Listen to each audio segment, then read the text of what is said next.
Economia partidei Delgado, acolo este, va fi corner, dragi ascultători.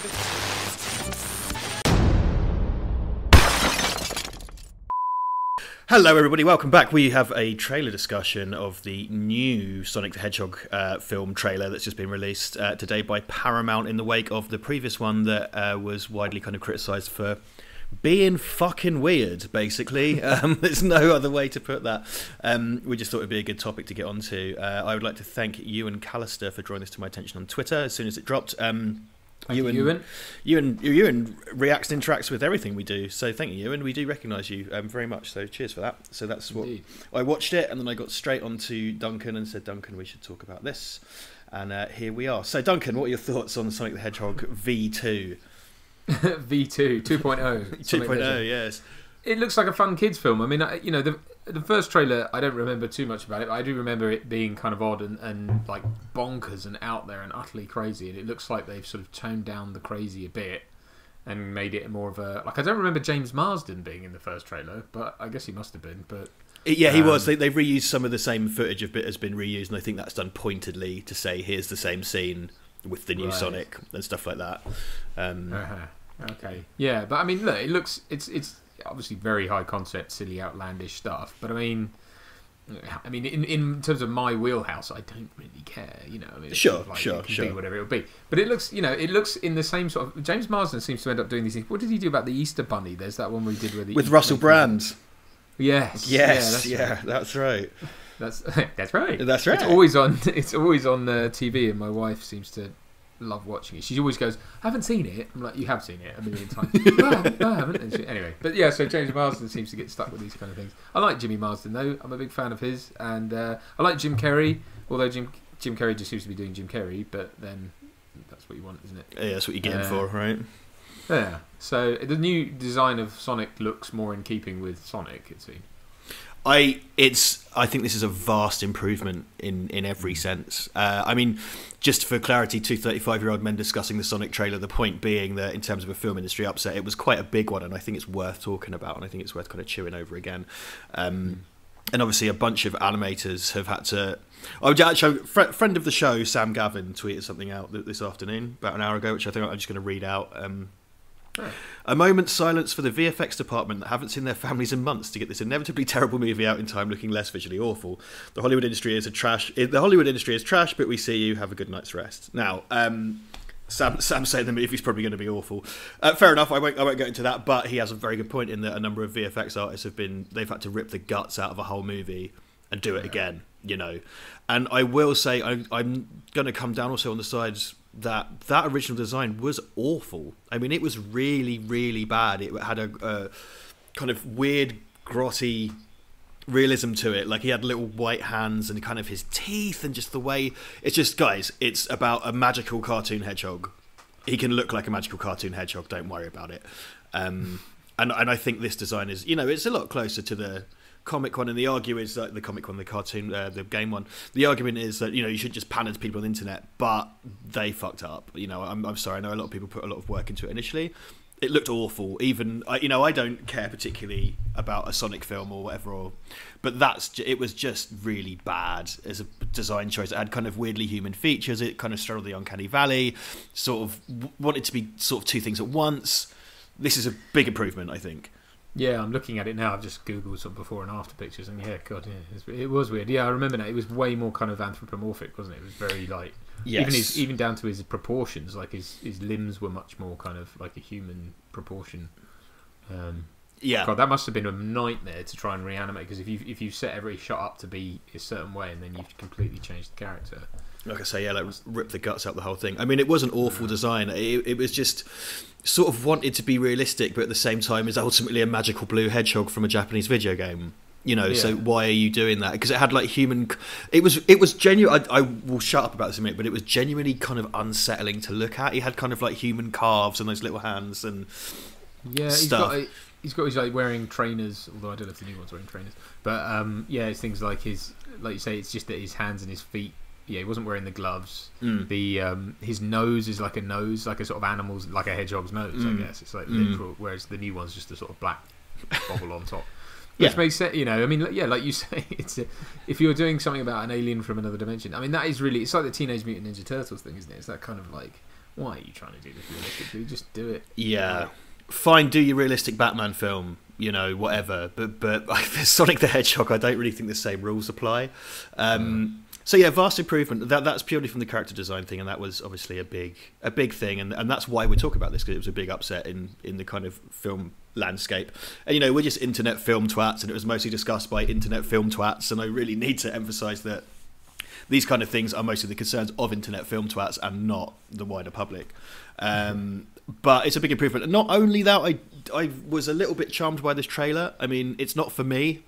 You know, I'm not interested in a Sonic the Hedgehog film.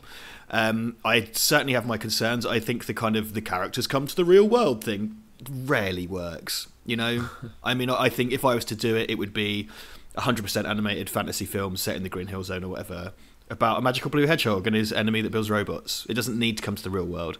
That having been said, the material in this trailer is a lot nicer. It's way kind of more charming. It's got a bit of an overload of pop songs and stuff. I will never subscribe to the attitude of like, it doesn't matter, it's just for kids. You know, don't talk down to kids like that. Kids are smarter than that, and they deserve better.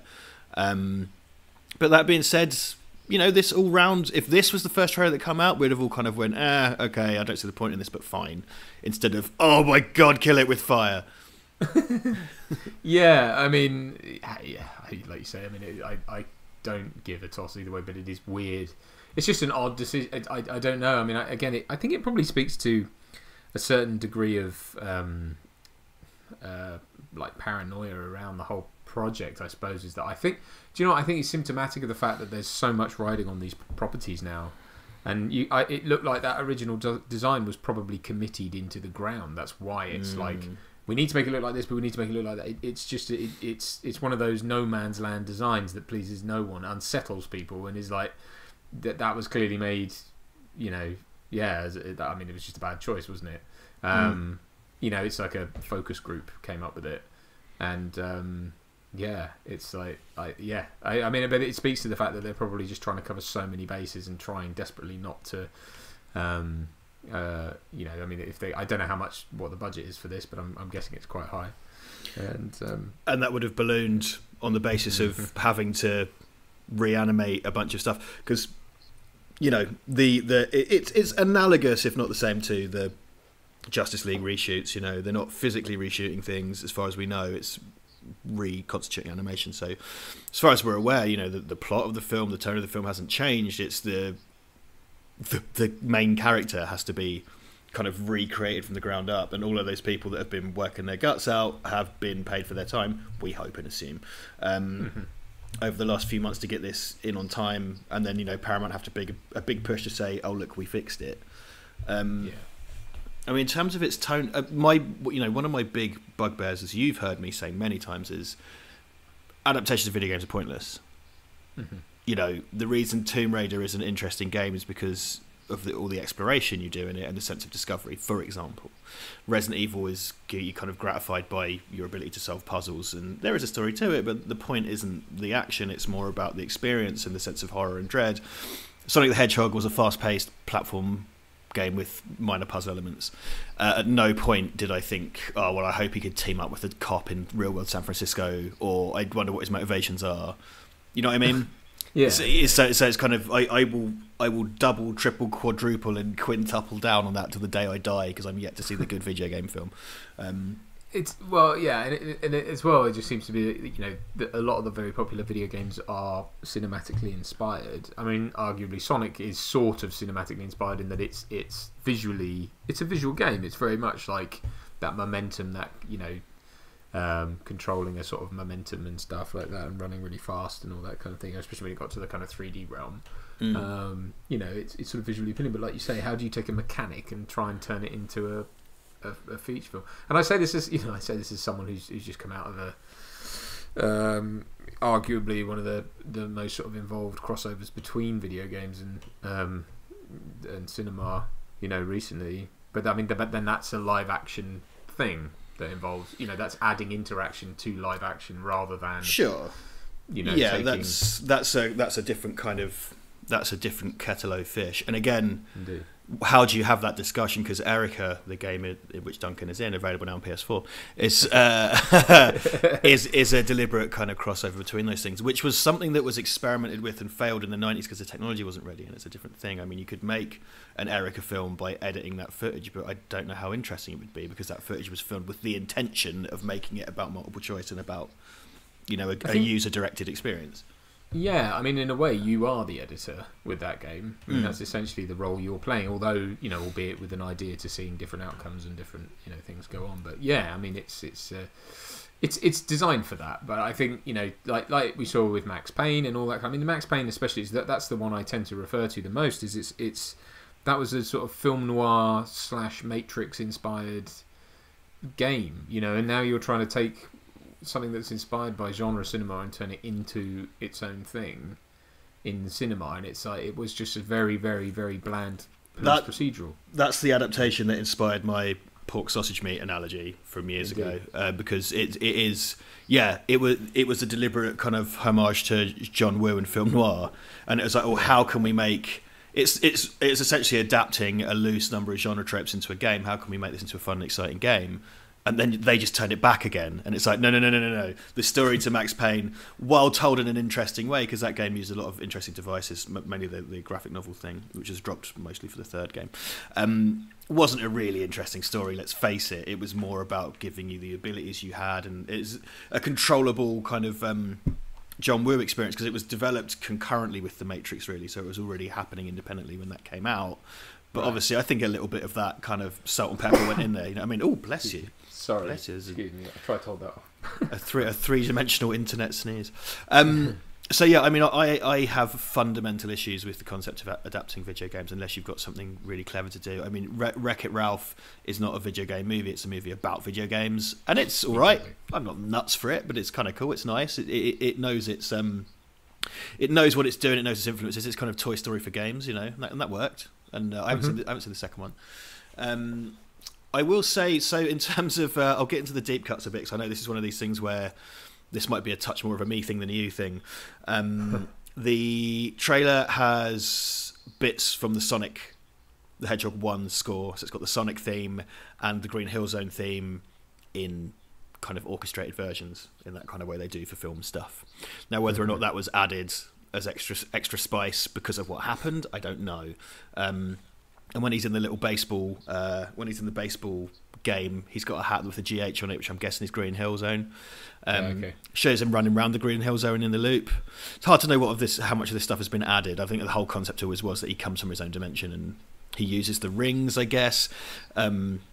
Which plays into my kind of like, I remember once I gave an example of like how do you make a Tetris movie? And it's like, oh, well, the tetrominos from the planet Tessellation Axe are being invaded and they must and one lone brick is the only survivor. You know what I mean? You extrapolate that shit. And like Sonic he collected gold rings because guess what? In 90s platformers, you had to collect stuff. Mario collected coins, Sonic collected rings, Zool collected gems, I think. It's arbitrary, it doesn't matter. But then it's like, oh no, he uses the rings to travel between dimensions. And it's just like, all right. I mean, at which point, what film are you? Again, it's that sort of, it's a Sonic skin on a different type of film, isn't it? At that point, it's like, well, what has this really got to do with, other than the design? What's this actually got to do with me? But again, it's all about just property, isn't it? It's recognisable IP that you can slap into a, fun summer film or whatever this is going to be, or a shit summer film, depending. I'm willing to give it the benefit of the doubt because it's had a rough time. You know what I mean? A bunch of industry professionals have worked on this and had a fucking awful time. So I would like it to be good, as with all things, but it probably won't be. I mean, but one thing on that though, I mean, like, I'm really not in a position where I don't think it's particularly clever to go, this is going to be shit. Firstly, of course it's not for you. If you think that, it's probably not for you. And second of all, to me, it looks like one of those sort of, like that Easter Bunny thing, but with Sonic in it. That's all it is. It's James Marsden looking utterly bemused by some CGI character, bless him, doing his best with Jim Carrey gooning about the place. Who, by the way, they've cut that stuff when he's utterly mental, like when he's got the crazy big moustache and the they basically showed him in one frame as video game Robotnik, didn't they, in the last trailer, which they seem to have dropped here, which is funny because this trailer seems to be pandering more to the game stuff as well. They probably should, considering their target audience. I found that conspicuous by its absence, and it seems that version of Robotnik was in the Green Hill Zone from the background. So I don't know if they go to the Sonic land. You know, I guess I know it's going to happen. It's because it's one of these tedious fucking origin story things as well, where it's like, oh, we have to learn how Dr. Robotnik lost his hair, so he's going to get blown up and lose his hair and have a big moustache, or some, I don't know. Yeah. Yeah, no, totally. I think it's I mean, like, I don't care. I mean, this is all sort of like. I'm sorry. I mean, I don't mean to be blunt. You're an adult. Who's this for? You know, who is it for? Come on. I mean, the thing is, you'd know better than I would. Are there still Sonic games coming out? Have there been for the? Yeah. So Sega are in an interesting position, because obviously Sega were you and I are of a generation where Sega was, you know, a gaming powerhouse. It was a behemoth. It was an industry kind of staple. It was Sega and Nintendo back in the day was the thing. Sega in recent years has finally got wise to, let's say, a kind of savvy stewardship of its properties. There was a game recently, a kind of retro-style Sonic game that did very well because it handled it very respectfully, and it's kind of extended versions of the old levels. So, yeah, Sonic games still come out. They do kind of slap him onto stuff. So, like, you know, Sonic Golf or whatever. Sonic and Mario at the Olympics was a game that's coming out again because of the Tokyo Olympics coming up. So Sonic is kind of a going concern, but it's like Sega has this sort of stewardship over it rather than doing anything actively with it. And I think a lot of the discussion around Sega is like, guys, come on, you could be doing a lot better than this. They are involved in the production of this film. Sonic logo, Sega slapped on the front of it. So yeah, it's kind of a stewardship of the IP, really.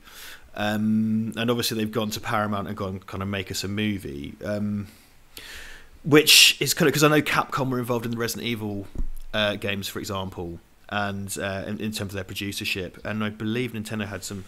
I mean, the funny thing is, the example that I come back to time and time again is the Super Mario Brothers movie, which is the first time we kind of saw this done, really.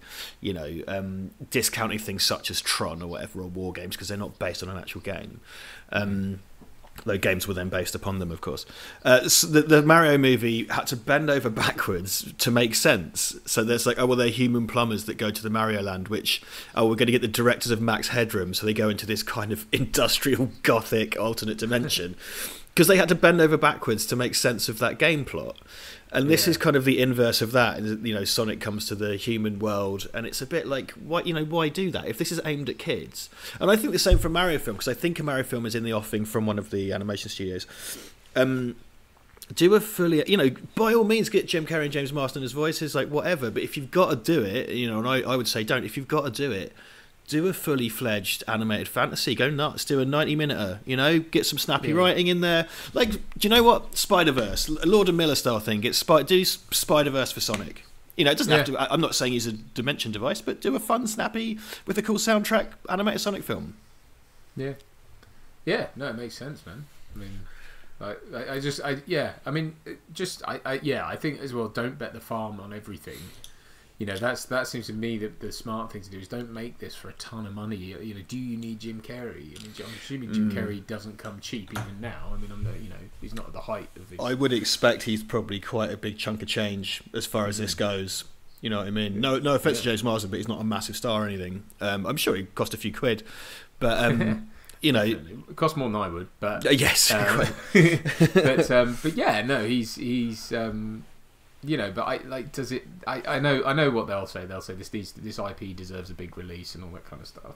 But the trouble is, I mean, do you think Paramount right now, as things stand, as I understand it, and I don't want to misspeak, but as I understand it, they can't really afford another big flop, can they? No, I mean the innuendo around Paramount for a while has not been good, and one of their things obviously was Star Trek, which was between them and CBS, and that started off very strongly and then became kind of lukewarm.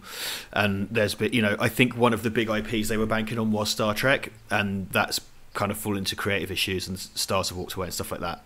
So that's sort of gone from them. There's been a few other kind of high profile things. Was Gemini Man not a Paramount movie as well? Yes, and Dark Fate is obviously connected with them. Yeah, Dark Fate. So, you know, and they're one of the you know, they're classical Hollywood, one of the old school players, you know, Kid Stays in the Picture and all that. It's a kind of, you know, I hate the fucking term, it's one of the shit marketing terms, but you know, it's a legacy studio.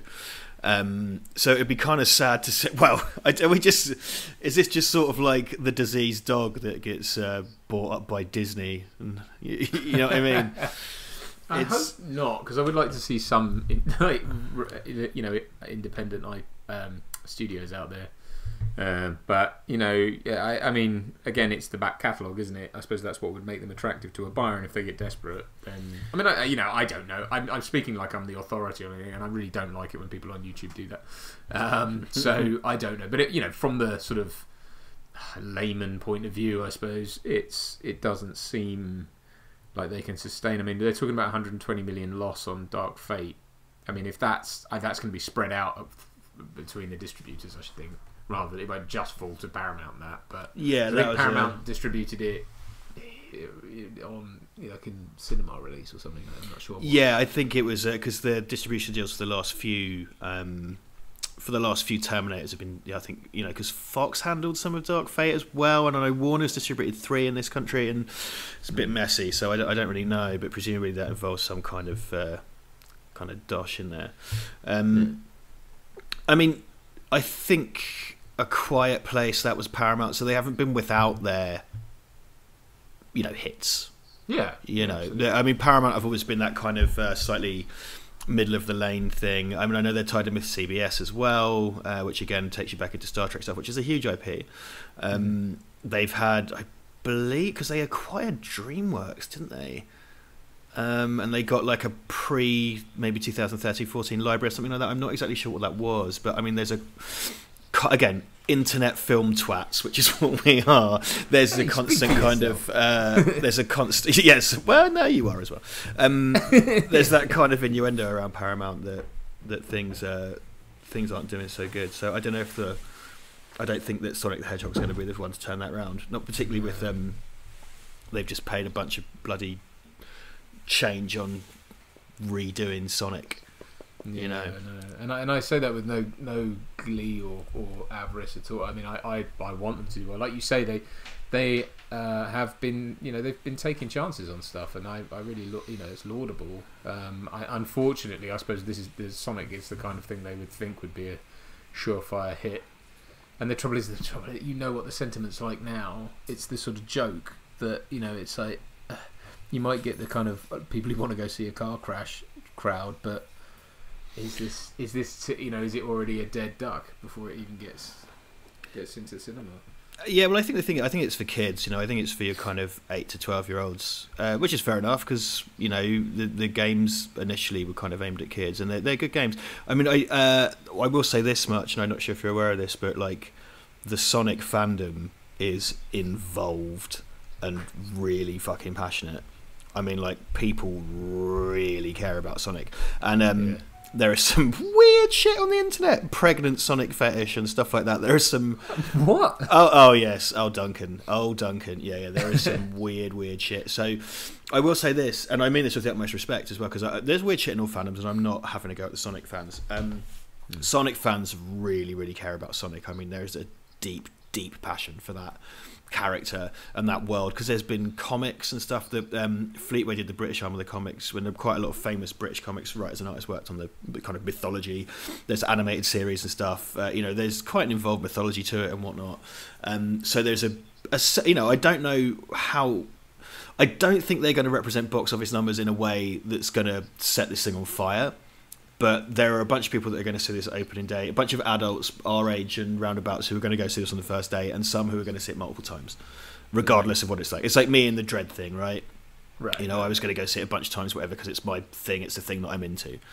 I don't think that's going to do its numbers. You know what I mean? That's not going to make it the box office smash or anything. But no, but I mean, hopefully, it seems it still sort of frustrates me that films, because of the way the model is set up, that films have to have this instant success the moment they come out, and they're not given the room to be kind of explored and accepted over time, and they're not really made as products for that anymore, I suppose, at the big level. I mean, some are, don't get me wrong, some are, and I'll be interested to see what The Irishman does, because obviously the release for that's quite interesting, because they're just sort of putting it in cinemas for a bit and then it's coming onto Netflix, which is it will be interesting to see how that works out. And I think some people have been saying with that already that actually because of its length and everything, it's probably better to see it at home.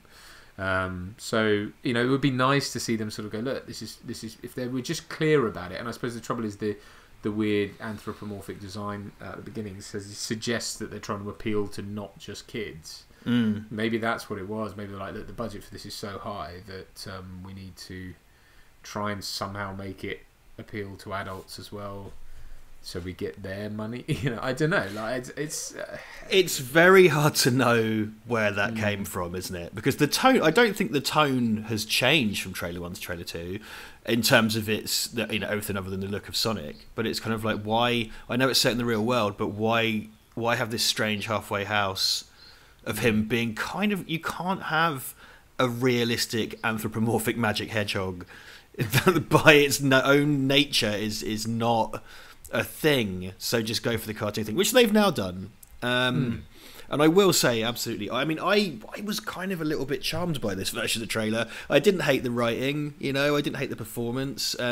It's not for me. I'm inherently cynical about video game adaptations, but I didn't hate it. And if this is the first trailer, we'd be having a completely different discussion. And I think, and again, I don't believe in talking down to kids or say, it's just for kids. However, if this is aimed at that kind of 8 to 12 demographic, fine, have at it. I hope they like it. I hope it's fun and funny, and I hope families can go see it. In terms of if that's going to be the case or not, I don't know. I'm less sure. Yeah, I mean, this is one of those things where I think I'm kind of pulling for them. I have goodwill for it. Like you say, it's not. I won't be going to see it, which I suppose makes me a hypocrite. But I want stuff like this to do. I mean, like we have a healthy cynicism towards video game adaptations, and with good reason, because it just hasn't worked before, and there are fundamental reasons why it doesn't, and they're pretty apparent. But this kind of sort of fun kids film, I want to sort of see more of a resurgence of it. And Into the Spider-Verse I still haven't seen, but I gather is sort of in that vein. And have you not? Oh man, it's fantastic. Please go do it. It's great. Really great movie. Sorry. No, I have every intention of. But I mean, I do want a bit more of this. I would love to see more kind of stuff aimed at kids, because I think that's a sort of been a lost art. I think it's been this sort of like, let's have mass appeal, I guess because of the type of budgets that are involved, I wish they would just sort of embrace that, and maybe they have. I mean, looking at the trailer, it does look very much for kids, I just don't know. Maybe I should look at the budget for it and see where they're at. Yeah, well, it's hard to know what they're declaring now based on what they've had to have redone. I will say, look, something that they've fallen into kind of sequel hell, it seems, but it's one of the very laudable things about Pixar, I always thought, is that it doesn't talk down to kids. It's stuff that adults can enjoy on different levels. Because fucking Up, man. If you haven't seen Up, spoilers, but if Up opens with a really important lesson about death and loss, and then the whole film's about how someone deals with their grief, but also talking dogs and flying houses and jungle adventures. And WALL-E has its kind of environmental message, but there's lots of stuff about kind of how a society can break down, and it has all this apocalyptic imagery. They're really quite grown up and on a lot of ways. You can watch them as a cartoon, but there's a lot of texture to them. They don't talk down to kids. No, absolutely, yeah. Which, and again, I think it just, it's not as exciting over at Pixar anymore, but they set kind of a gold standard in terms of that sort of thing. And again, kids are smarter than we give them credit for. So it's things like the Emoji Movie and the Angry Birds movie. That's like, you're just telling kids to go, give us your money, you fucking cretins. Like, there's no... or the poor old parents. And keep it in mind as well, you take... mum, dad and 2 kids out for a day at the cinema, before you've even touched the food, it's going to cost you 50 quid. You know what I mean? It's true, man. It is a model that's really not working anymore, and it's a shame. I mean, I love cinema. I still think that's the best place to experience a film. But actually, I completely understand why the model isn't working. Because they're essentially franchises or independent chains who have to pay a lot of money to get these films in, and then they've essentially become concession stands with a screening room attached to them that you pay an entrance fee for. Yeah. And it's like they don't make any money. It's very, very hard for them, and it's like you see them all I mean, bless them. Like our local cinema has had a complete refit, and we've got big wide armchairs with that recline and everything. That must have cost a fortune, and I worry that it's not being. I mean, I try and go to the cinema as often as I can, which isn't as often as I'd like, but I do try and go fairly regularly, and because I do want to support that. But it's just I don't know how. I mean, I've said this before, and I've got ideas, and if I had the means to sort of enact it myself, I would. But I think the model has to move towards one of the subscription services. The next move clearly is to buy a failing chain, and then say, right, you pay 20 quid a month, but you get to go to you get Netflix or Prime or whatever it is, plus you get to go to the cinema. Seems to be the way the wind is blowing. Yeah. Seems to be the way the wind is blowing. And it maybe I think that model needs a shot up the arse. It doesn't work anymore. It's not what it was 100 years ago, and it's not what it was 10 years ago. It's a changing landscape. So a slightly dour note to end on. 90 million. 90 million, okay, and that's all we know so far. A dour note to end on, Duncan Casey. As always, it seems to be though, doesn't it? It's a sort of bleak. These little podcasts have a kind of bleak ending. Well, look, that's it for us. We just thought we'd get in while the strike, while the iron was hot on Sonic the Hedgehog, because that has just dropped today, and we're going to release this straight to those internets. Down below in the description, you'll find all kinds of good stuff. I normally rattle off where we're at, but you can go find it, and most of you probably know who we are already. Had a big influx of new subscribers recently, which has been really nice. A bunch of you have been saying hi in the comments, and it's good to find us still on the internet. Thank you very much. We are still on the internet, and it's great to have you on board. Please join in, chime in, like, subscribe, do all that stuff, And we'll be back soon. Any final thoughts on Sonic das Hedgehog? Der Hedgensweinen. Sonic das Hedgensweinen. Der Schrubschweiner. No, man, I think I've shot my bolt on this one. So, but I wish them well. I hope it does well. Yeah, all right, cool, grand. Well, that's it, guys. We will see you next time on this channel. Tatty bye. Adios. Support your 7th or 8th favourite YouTube channel by buying crap, tat, junk, hogwash and filth at redbubble.com/people/Val Verde Shop.